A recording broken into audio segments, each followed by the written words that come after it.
في اللي هيفيدك اللي هقوله ده.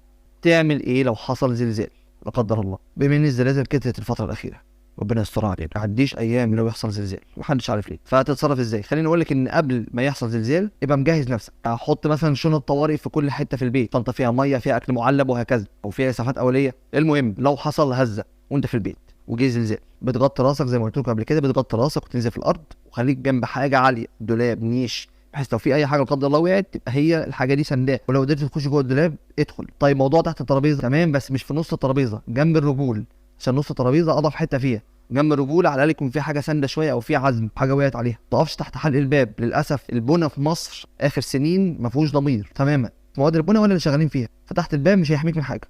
اهم حاجه ما تنزلش في اسانسير تماما، اوعى.